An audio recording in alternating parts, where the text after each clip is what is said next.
الأجل مولا مولا. اعوذ باللہ السمیع العلیم من الشیطان الرجیم. بسم اللہ الرحمن الرحیم. السلام علیک یا ابا عبداللہ وعلی الارواح التي حلت بفنائک. علیک منی سلام اللہ ابدا ما بقیت وبقی اللیل والنہار. ولا جعلہ اللہ آخر عہد منی لزیارتکم. السلام علی الحسین وعلی علی بن الحسین وعلی اولاد الحسین وعلی اصحاب الحسین. السلام علیکم جمیعا ورحمۃ اللہ وبرکاتہ. واللعنۃ الدائمۃ الباقیۃ علی اعدائہم اجمعین. عظم اللہ اجر یا مولانا یا صاحب الزمان. عظم اللہ لک الاجر یا مولانا یا صاحب الزمان. عظم اللہ لک الاجر یا مولانا یا صاحب الزمان. اعزان گرامی، السلام علیکم ورحمۃ اللہ وبرکاتہ. عزاداری سید الشہداء کا زمانہ آ رہا ہے. عزاداری ہمارا دین ہے، ہمارا مذہب ہے، ہماری جان ہے، ہماری روح ہے. یہ عزاداری رسم نہیں ہے، رواج نہیں ہے، کلچر نہیں ہے. یہ دین ہے، شریعت ہے، ثواب کی چیز ہے، بخشش گناہ کا ذریعہ ہے، نجات کا ذریعہ ہے. یہ عزاداری جو کہ دین ہے، اس عزاداری کو پوری طرح دین کے حدود میں رہنا چاہیے. جذبات میں آ کر کے اس کو دین کی حدود سے خارج کر دینا عزاداری کے ساتھ انصاف نہیں ہوگا. دین مقدس اسلام میں صحت کا بہت زیادہ خیال رکھا گیا ہے، اور اس بات کا بھی خیال رکھا گیا ہے کہ ہم اپنی بیماری دوسروں تک منتقل نہ کریں. وہ بیماریاں جو متعدد ہوتی ہیں، جو دوسروں تک پہنچ سکتی ہیں، اس میں بیمار کی ذمہ داری یہ ہوتی ہے کہ اپنے آپ کو محدود رکھے تاکہ اس کی بیماری دوسروں تک نہ پہنچنے پائے. کیونکہ جو دوسرے کو تو نہیں معلوم ہے یہ بیماری آپ میں ہے یا نہیں ہے، لیکن اگر ہمیں یہ بیماری ہے اور معلوم یہ بیماری دوسروں تک پہنچ سکتی ہے تو ہماری ذمہ داری ہے ہم خود اپنے آپ کو محدود رکھیں اور یہ بیماری ہم سے دوسروں تک پہنچ نہ پائے. اس سلسلے میں مرجع وقت حضرت آیت اللہ العظمیٰ آغا سید علی سیستانی مدظل العالی سے کچھ لوگوں نے سوالات کیے تھے اس مرض کے تعلق سے. وہ عرض کر رہا ہوں، پھر محرم کے تعلق سے ان کی ہدایتیں و خدمت کروں گا. اس زمانے میں دنیا میں بہت سے ممالک ہیں، بلکہ اکثر ممالک بلکہ پوری دنیا میں کرونا کا وائرس پھیل چکا ہے، اور روزانہ اس کی تعداد میں اضافہ ہوتا ہی چلا جا رہا ہے. تو اس صورت میں ہماری ذمہ داری کیا ہے؟ کہ اس صورت میں ہماری ذمہ داری ہے کہ ہم دوسروں سے کانٹیکٹ کرنے میں جب ہمیں یہ احتمال ہو یہ مرض دوسروں تک پہنچ سکتا ہے تو کیا ان سے مصافحہ کرنا، گلے لگنا، ہاتھوں کو چومنا یا اس طرح کی دوسری چیزیں کس طرح سے ہمارے جائز ہیں یا جائز نہیں ہیں. کیا ہم ان لوگوں سے بغیر ماسک لگائے مل سکتے ہیں؟ دوسرا صاحب یہ ہے کہ وہ لوگ جن میں یہ مرض پایا جاتا ہے اور ان کے پاس کچھ علامتیں ہیں، یعنی پایا جاتا اور کچھ علامتیں ان میں پائی جاتی ہیں، تو کیا جن لوگوں یہ علامت پائی جاتی ہیں ان کے لیے جائز ہے کہ ان لوگوں کے ساتھ اٹھے بیٹھے جن کو یہ نہیں معلوم ہے کہ یہ علامت ہم میں ہے یا علامت نہیں ہے؟ اور اگر ہم نے یہ احتیاط نہیں کی اور یہ مرض دوسروں تک پہنچ گیا تو اس صورت ہماری ذمہ داری کیا ہوگی؟ تیسرا سوال یہ ہے، جو شخص کسی شہر سے دوسرے شہر میں جاتا ہے، یہ ایک شہر سے دوسرے شہر میں جاتا ہے جہاں یہ بیماری پہلے سے پھیلی ہوئی تھی، اور وہاں جانے کے بعد وہ دوسروں سے ملتا ہے، تو کیا یہ ایک شہر سے دوسرے شہر جانے والے کی ذمہ داری ہے کہ اپنے آپ کو صرف کوارنٹین میں رکھے اور اپنے گھر میں رہے تاکہ یہ بیماری دوسروں تک نہ پہنچنے پائے؟ تو اور یہ سوالات تھے جو ان سے کیے گئے تھے. اور اس کے بعد یہ بھی سوال تھا کیا اس سلسلے میں ہم حقوق شرعی استعمال کر سکتے ہیں یا استعمال نہیں کر سکتے؟ مرجع وقت کا جو جواب تھا وہ جواب یہ ہے کہ وہ شخص جس کو یہ خوف ہے کہ اس کی یہ بیماری لوگوں سے ملنے سے دوسروں تک پہنچ جائے گی اور دوسروں کو اس کے بہت زیادہ نقصان ہوگا، گرچہ یہ نقصان موت کی منزل تک نہ پہنچے، تب بھی اس پہ ذمہ داری ہے اپنے کو اس سے دور رکھے اور لوگوں سے ملاقات مت کرے۔ اگر ملنا ہی چاہتا ہے تو بغیر کیا کہتے ہیں ماسک سے، اور وہ تمام چیزیں جو ڈاکٹری طور پر، جو فزیکل طور کے اوپر، جو میڈیکل طور کے اوپر مشورے دیے گئے ہیں، ان تمام میڈیکل طور پر ان تمام مشوروں کا پورا خیال رکھنا ضروری ہے، تاکہ اس کو یقین ہو جائے، اطمینان ہو جائے یہ مرض دوسروں تک نہیں پہنچائے گا۔ اور اگر اس نے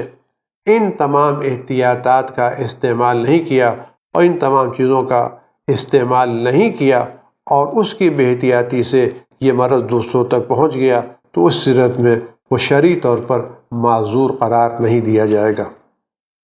اسی دوسرا جواب یہ ہے کہ وہ لوگ جن میں یہ احتمال پایا جاتا ہے کہ یہ مرض دوسروں تک پہنچ جاتا ہے، ان کے لیے جائز نہیں ہے وہ دوسروں سے جا کر کے ملے، اس کے نزدیک ہوں، گرچہ ان کو علم یقین نہ ہو، تب بھی ان میں جو پایا جاتا ہے یہ مرض، ان کی ذمہ داری ہے کہ دوسروں سے بہت زیادہ نزدیک نہ ہو۔ اگر وہ دوسروں سے زیادہ نزدیک ہوئے اور ان کی بے احتیاطی کی بنا پر یہ مرض دوسروں پہنچ گیا، تو یہ شخص جس نے بے احتیاطی سے کام لیا یہ ذمہ دار ہے، اور اگر اس کی بے احتیاطی سے کسی کی موت واقع ہو جائے گی تو اس کی دیت اس کے اوپر لازم ہوگی۔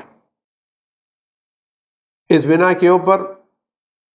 وہ جو گائیڈ لائنز دیے گئے ہیں، ان گائیڈ لائنز کا پوری طرح سے استعمال کرنا، ان کا عمل میں لانا لازم و ضروری ہے۔ البتہ اس سلسلے میں مرجع اجازت دے چکے ہیں کہ جو لوگ اس بیماری میں مبتلا ہیں وہ سہم امام کا آدھا حصہ ان لوگوں پر خرچ کر سکتے ہیں جو اس بیماری میں مبتلا ہیں، چاہے بیماری کی شکل ہو یا اس سے متعلق روزی کا مسئلہ ہو، گھر کا مکان ہو، کرائے کا مسئلہ ہو، اس میں وہ چیز کو خرچ کر سکتے ہیں۔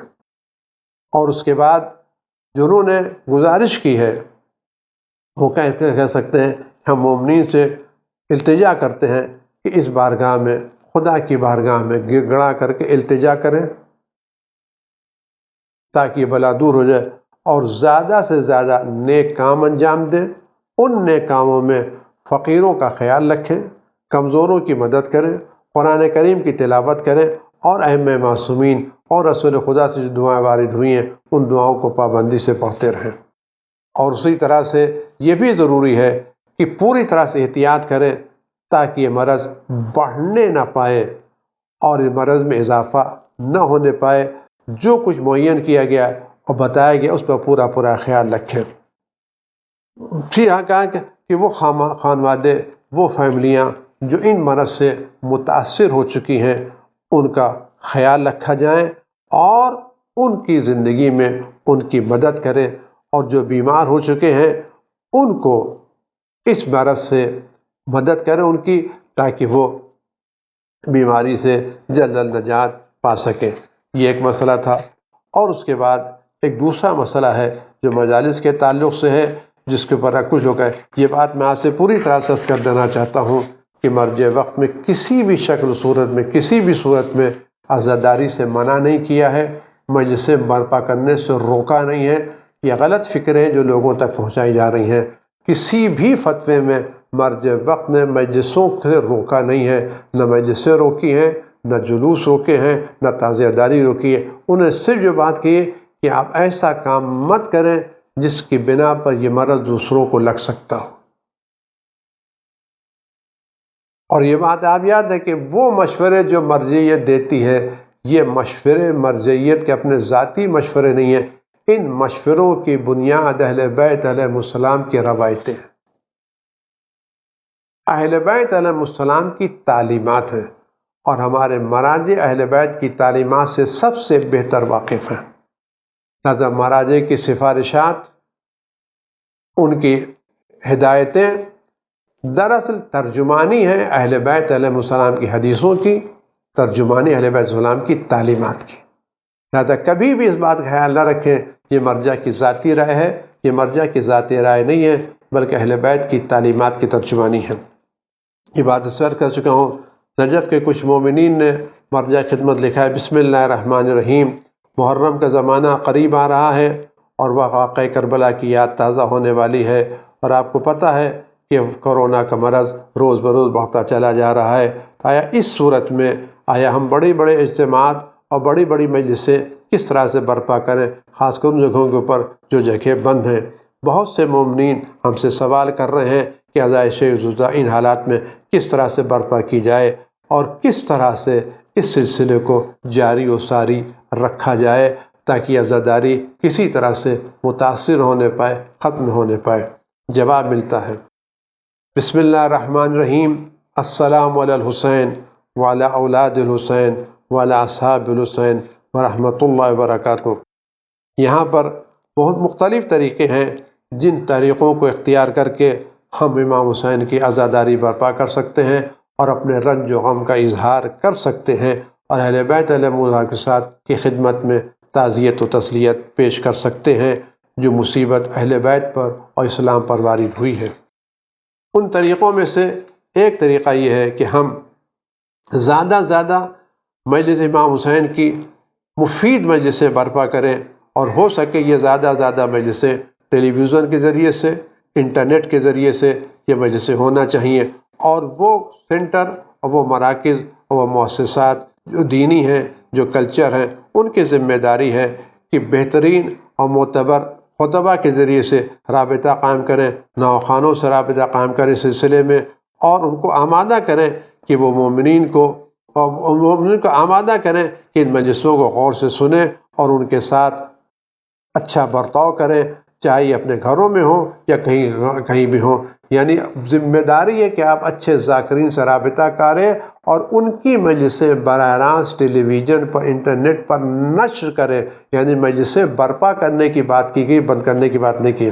دوسری کا ذمہ داری ہے کہ مجلسیں ایک وقت معین میں چاہے دن اور رات اپنے گھروں میں برپا کریں، اور ان گھروں میں ان لوگوں ہی کو دعوت دیں جو آپ کے گھر سے مخصوص ہیں، یا وہ لوگ جن کا برابر آپ کا